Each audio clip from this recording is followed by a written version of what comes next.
for soaking rains for the following harvest. Raymond Brown says that even today, Jordanian Arabs watch carefully to see if rain falls during the Festival of Tabernacles as a sign of the weather that's going to come.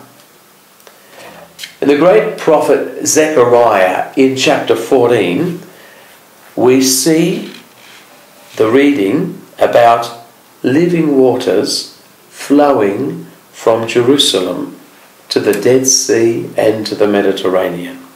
About people coming year by year to celebrate the Feast of Tabernacles, and about how the city will be a holy city and the temple free from buyers and sellers. In Jerusalem, during this week-long feast day, there was a morning procession every day of the feast down to the fountain of Gihon on the southeast side of the temple, and this fountain supplied the waters to the pool of Siloam. A priest filled the golden pitcher with water as the choir sang, "With joy you will draw water from the wells of salvation," from Isaiah chapter 12 verse 3. Then they returned to the temple via the water gate, the southern gate, with the crowd carrying signs of the festival, myrtles and twigs in one hand as a reminder of the huts that they'd built, and on the other hand there was a lemon. It's a funny thing to say, isn't it? But there was a lemon or a citrus fruit as a reminder of the harvest. So they're singing the great Hallel Psalms, the great praise Psalms, Psalms 113 to 118. So we can possibly imagine this extraordinary spectacle. And it's one of the pilgrimage feasts, so Jews are meant to go to Jerusalem to take part in these 7 days, and of course the morning procession into the temple. When they reached the altar of Holocaust, in the front of the altar they proceeded round it, singing Psalm 118 verse 25, "Save us, O Lord, save us. Give us success, O God." Then the priest ascended the ramp to the altar itself and poured water through a tube, and it flowed over the altar down to the ground. An extraordinary spectacle where water is central, and we're praying for rain and good harvest. And Jesus cries out, "If anyone is thirsty, let him come to me. Let him drink who believes in me. As Scripture says, from within him shall flow rivers of living water." Rivers of living water. Now, from within him shall flow rivers of living water. We've got two ways of interpreting this, and probably both are valid. But in our Western way of looking at it, with people like St. Justin, Tertullian, and Cyprian, and Irenaeus, wonderful, wonderful theologians, they say that it's Jesus, from within Jesus will flow out waters, living waters, running waters. It's from with Jesus. And of course we're reminded that when he dies on the cross, it's from his pierced side that flow blood and water. And perhaps we're also meant to think of the rock in the desert when Moses struck the rock, and from the rock flowed out water for people to drink. And of course the rock is Christ.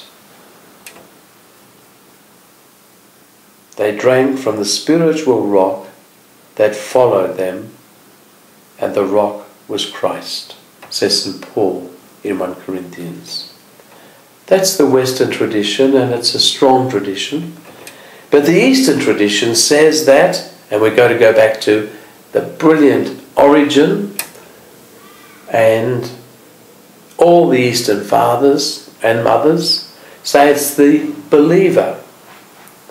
And if we go back to the Samaritan woman in the Gospel we're reading, it's from within, springing up from within our heart, that waters flow. Remember that, living water. The living water will flow from within us.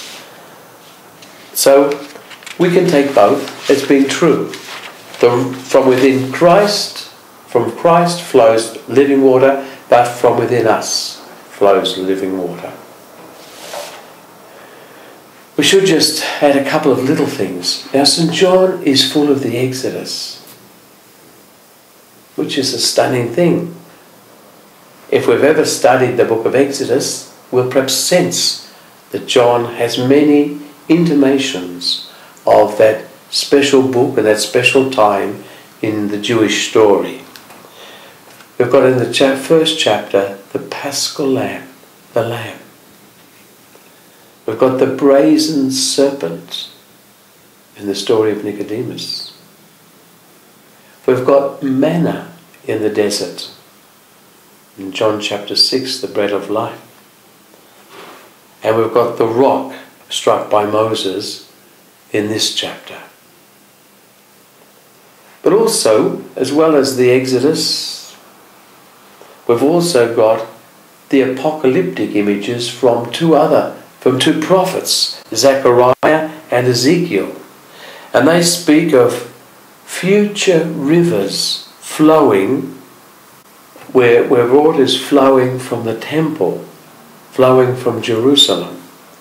Zechariah 14 verse 8 predicts that living waters will flow out from the temple. And in Ezekiel chapter 47, he sees a river of water flowing from the rock underneath the temple. So we're meant to really see both motives within this extraordinary statement of Jesus. Jesus is the rock and the new temple from which living waters flow, yes, but it's also the waters flow within our own hearts. Living water, how are we to understand living water? Well, as always, it refers to Jesus' teaching, Jesus' revelation.